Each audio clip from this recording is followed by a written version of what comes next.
Howdy, howdy, and welcome back to Gale FFTCG. I'm Serah, your host, and today it's gonna be the Wind Rarity review. I am so excited. Wind is back and better than ever. If you don't know the drill by now, I'm gonna be checking over each rarity and telling you which ones I think are definitely worth picking up in the early days. It'll be one of each, and let's just jump right into it.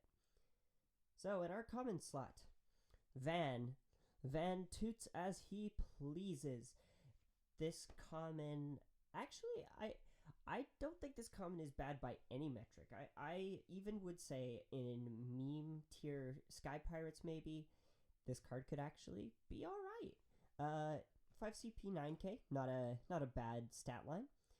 When Van enters the field or attacks, you choose up to 2 backups and activate them. That always seems pretty good. Being basically a 3 CP 9k that can just continue to build up advantage over the course of a game doesn't seem too bad. And it also has a special where you can pitch a copy of it and pay a wind and a generic. Choose 1/4 dealing 9k damage. I think this will be a card for a fun deck. I don't think it will see any competitive play really whatsoever, but I really struggled this set to find a sort of card, and at least in common, that wind, that didn't do anything that wind did better, and I really just couldn't find one. Let me know in the comments if you think there are other commons that wind got that were just better, and I will be more than happy to consider those. But yeah, jumping into our rare, it's another priming duo, Benedicta and Garuda. So Benedicta, 3 CP 8k, already an incredible stat line on a wind forward, has first strike, and priming Garuda, you can pay 1 wind as it enters to go and search for Garuda and have Garuda basically go on top of this card. At damage 3, when Benedicta enters the field, Benedicta gains haste until end of turn, which is very important with priming, because the primed unit keeps all of the abilities of the card below it as long as that card got them. So basically Benedicta entering the field as Garuda means Garuda gains haste, and that's important when you read Garuda's abilities. Garuda being a 5 CP 9k, that when Garuda enters the field or when Benedicta primes into Garuda, you activate all the backups you control, which is just insane. Paying like 4 CP to get this into play and then getting all your backups up is just really good value in general.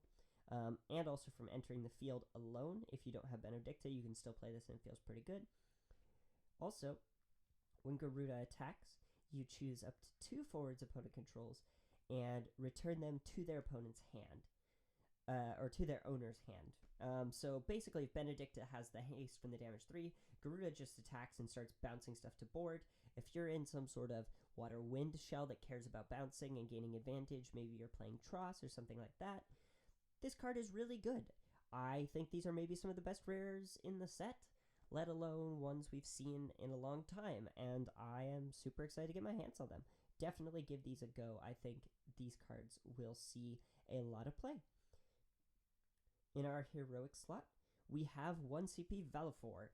I think that Wind needed some super powerful cards, especially in the best of 1 formats.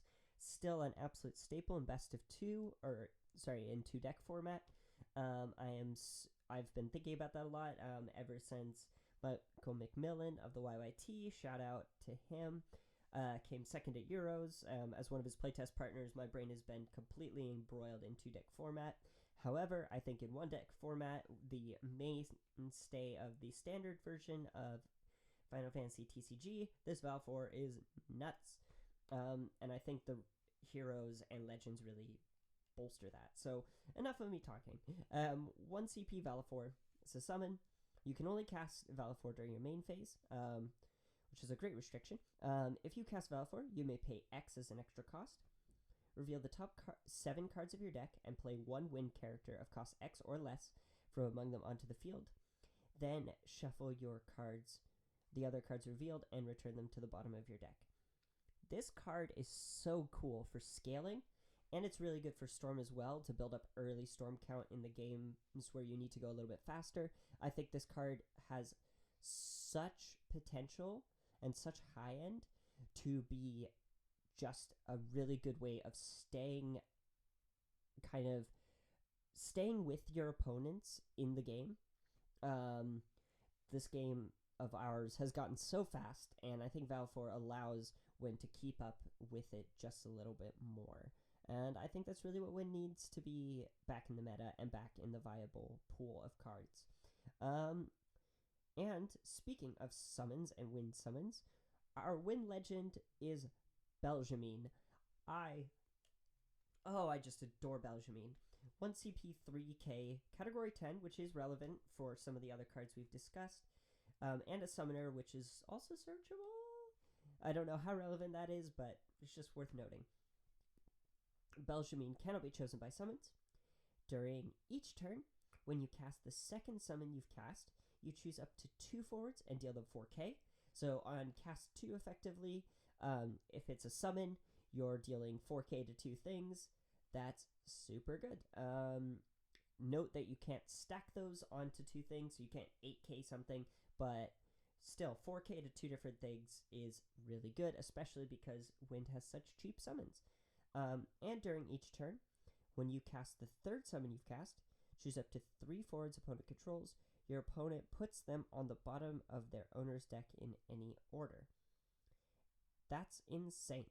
There is just so many good things you can do with this, especially if you are playing a more summon-heavy Storm deck, which I think Storm is playing around about 16 to 17. You can correct me in the comments if I'm wrong there. But just being able to really destroy entire boards with Belgiamine is really strong. Your opponent obviously can't choose it with summons, so none of that Kukulin nonsense. This card is just going to be free to wreak havoc. It is Amaterasu. That's perfectly balanced and normal now. I think most good cards need to be kept in check somehow, and that just works really well for them. So yeah, I am super impressed with the Wind cards this set. I think it'll be interesting to see where Wind goes. Will it be too powerful? Will it be just right? Who knows? I am excited to see. Let me know in the comments below what you are also excited to see in the Wind element and what you think is worth me looking at in the early days of this set. But yeah, have a great day and a great rest of your week.